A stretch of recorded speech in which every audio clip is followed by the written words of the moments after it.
السلام علیکم. شفق YouTube channel کے ساتھ میں ہوں آپ کی ہوسٹ مصباح. آج کا ہمارا ٹاپک ہے میکا ولی. ٹھیک ہے، آج ہم آپ کو میکا ولی کے بارے میں بتانے جا رہے ہیں. ہمارا کوشچن یہ ہے کہ میکا ولی کون تھے. چلیے تو میں آپ کو میکا ولی کے بارے میں بتاتی ہوں کہ میکا ولی کون تھے. میکا ولی کی پیدائش 1469 میں اطالیہ کے مشہور شہر فلورنس کے ایک متوسط مگر متمول اور اعلی نسب خاندان میں ہوئی. اس کا باپ ایک اچھا خاصا کامیاب وکیل تھا. میکا ولی کے بچپن کے بارے میں ہماری معلومات بہت محدود ہیں. اس کی تعلیم مروجہ نظام کے مطابق ہوئی تھی. لاطینی زبان میں اس نے کافی ملکہ حاصل کر لیا. یونانی زبان سے بھی اسے تھوڑی بہت واقفیت تھی. اپنے زمانے کے کلاسیکی ادب سے بھی اسے خاصا لگاؤ تھا. اہل روم کی تاریخ، ان کے سیاسی اداروں اور نظریات کے بارے میں اس سے اچھی خاصی مہارت حاصل کر لی تھی. اس کے بچپن اور جوانی کے دور میں میڈیچی خاندان اپنے انتہائی عروج پر تھے، لیکن لورنزو کی موت کے بعد میڈیچیوں کا زوال ہو گیا اور فلورنس میں جمہوریت قائم ہو گئی. فلورنس کے اس جمہوری انقلاب سے میکا ولی کی عملی اور سیاسی زندگی کا آغاز ہوا. 1598 میں وہ نئی حکومت میں مجلسدہ سری کا سیکرٹری مقرر ہوا اور 14 برس تک اس اہم عہدے پر فائز رہا. اس مجلس یا شعبہ حکومت کے فرائض و اختیارات میں امور داخلہ اور جنگ اور فوجی نظم و نسق شامل تھے.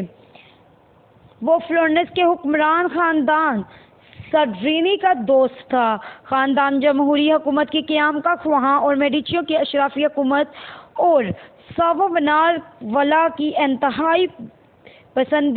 پسندی دونوں کا مخالف تھا.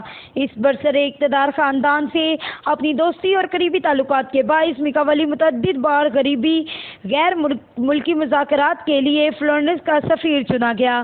اسی طرح میکا ولی کا تعلق نہ صرف ملکی امور اور سیاست سے بلکہ خارجہ پالیسی اور بین الملکی سیاست سے بھی تھا.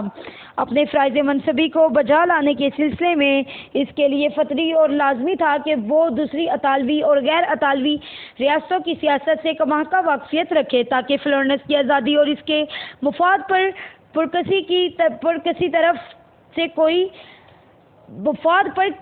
سے کوئی آنچ نہ آنے پائے. اس طویل عرصے میں اسے متعدد بار مختلف ملکوں کا سفر بھی کرنا پڑا. مثلاً 1500 میں میکا ولی کو فرانس کے لوئی 12 کے حضور میں جانے کا موقع ملا. 1502 میں سیزر بورجیا کی خدمت میں پہنچا. 1503 عیسوی میں اس نے پوپ پائس سوم کے انتقال اور نئے پوپ کے انتخاب کے موقع پر روم کا سفر کیا. 1506 عیسوی میں اسے پوپ جولیس دوم سے ملنے کا شرف حاصل ہوا. اس طرح اس نے فلورنس اور دوسرے ممالک کی سیاسی زندگی کا غائب مطالعہ کیا اور 16ویں صدی میں یورپ کی حکومتیں جن مسائل، مشکلات، خانہ جنگیوں، بغاوتوں، سیاسی شورشوں اور بد امنیوں وغیرہ سے دوچار تھی اور عملی سیاست میں جن قدروں یا اصولوں پر اس صدی کے حکمران عمل پیرا تھے، ان سب کا اسے ذاتی علم اور عملی تجربہ ہوا اور اس کے فکر و نظر پر گہرا اثر پڑا. دریں اثنا میڈیچی فلورنس میں دوبارہ برسر اقتدار آنے کے لیے سازش کر رہے تھے. بالآخر وہ 1512 عیسوی میں سڈرینی خاندان کے تحت حکومت کو پلٹ کر اشرافی طرز کی حکومت قائم کرنے میں کامیاب ہو کر رہے.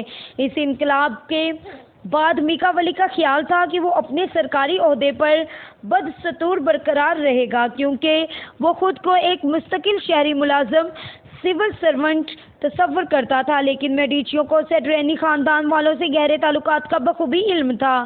چنانچہ اقتدار سنبھالنے کے تھوڑے عرصے بعد ہی انہوں نے اس کی وفاداری اور غیر جانبداری کو مشکوک سمجھتے ہوئے اسے اس کے عہدے سے برطرف کر دیا. پھر اس کے اوپر ایک سیاسی سازش میں ملوث ہونے کا الزام لگایا گیا اور کچھ دنوں اسے قید و بند کی سختیاں بھی جھیلنی پڑیں. آخرکار وہ بری کر دیا گیا۔ 1513 عیسوی میں میڈیچیوں کے اقتدار کو اس وقت 4 چاند لگ گئے جب ایک میڈیچی یعنی لیو دیہم جولیس دوم گئے جولیس دوم کا جانشین ہوا۔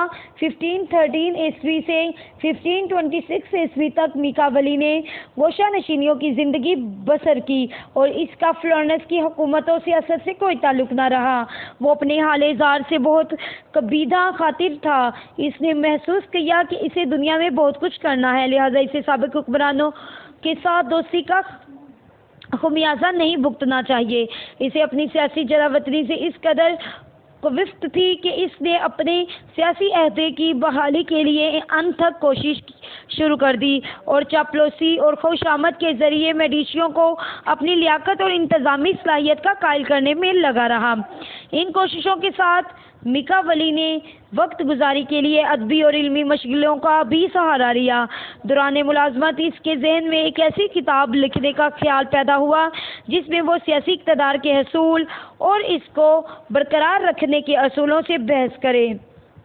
سیزر بورجیا کے دربار میں اگرچہ اسے ایک مختصر مدت کے لیے حاضر ہونے کا موقع ملا تھا، لیکن اسی عرصے میں وہ اس جوان سال سیزر کی اپنے مقاصد کو نہایت بردباری اور زیر کی سے حاصل کرنے کی لیاقت کا مدعا ہو گیا تھا، اور اس نے رائے قائم کی کہ دوسرے حکمرانوں کے بالکل برعکس سیزر بخوبی جانتا تھا کہ وقت طاقت کو کس موقع پر استعمال کرنا چاہیے اور رعایا کی خوشنودی کب حاصل کرنی چاہیے۔ جلاوطنی کے دوران اس کے غور و فکر کا نتیجہ حکمران دی پرنس اور مقالات کی شکل میں نکلا۔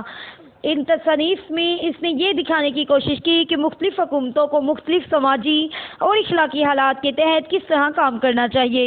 دنیس نام میکاولی کی میڈیچیوں کو رام کرنے کی کوشش کچھ بار آور ہوئی، کیونکہ انہوں نے خوش ہو کر اسے فلورنس کی تاریخ لکھنے کے کام پر مامور کر دیا۔ اس تصنیف میں میکاولی کو خود اپنے شہر کی سیاست کے تجزیہ میں اپنے ذاتی نظریات کے اطلاق کا موقع ملا۔ اس تاریخ کا لب لباب یہ ہے کہ سیاست میں چرچ اور پوپ کی مداخلت کے سبب اطالیہ کی وحدت کو ناقابل تلافی نقصان پہنچا ہے۔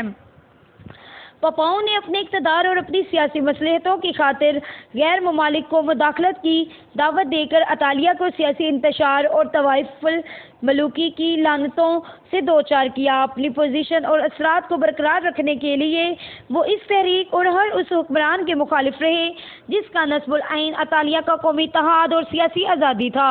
رسالہ فن جنگ 1520 عیسوی میں اس نے حرب و ضرب کے جملہ مسائل سے بحث کی اور انہیں خیالات کا اعادہ کیا جن کا اظہار وہ حکمران میں کر چکا تھا، یعنی وہ اپنے ملک کی حفاظت ہر شہری کا فریضہ ہے۔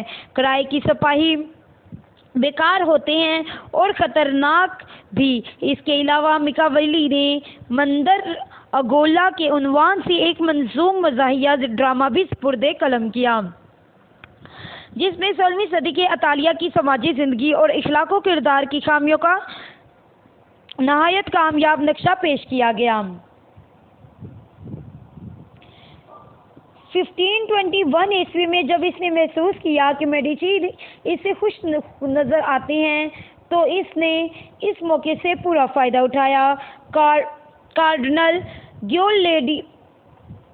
لیوڈی میڈیچی مستقبل کا پوپ کلیمنٹ ہفتم نے پراٹیکا کی مجلس ہشت سری سے یہ سفارش کی کہ فرانسسکن پادریوں کے اجتماع عام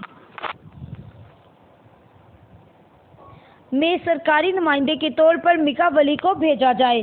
چونکہ میکاولی پادریوں کا سخت مخالف تھا، لہذا اولاً اس نے اس مشن کا مذاق اڑایا، لیکن پھر اس توقع میں اسے قبول کر لیا کہ شاید یہ مشن اس کے لیے سیاسی عہدے کی بحالی کا پیشی خیمہ بن جائے۔ 1526 عیسوی کے موسم بہار تک میڈیچی اس کے کاموں سے اس قدر مطمئن ہو چکے تھے کہ انہوں نے بالآخر اسے شہر کی فصیلوں کے نگہبانوں کے سیکرٹری کا اہم منصب عطا کیا۔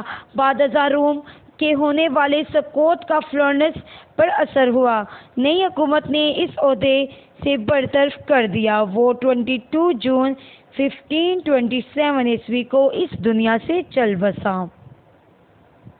شکریہ۔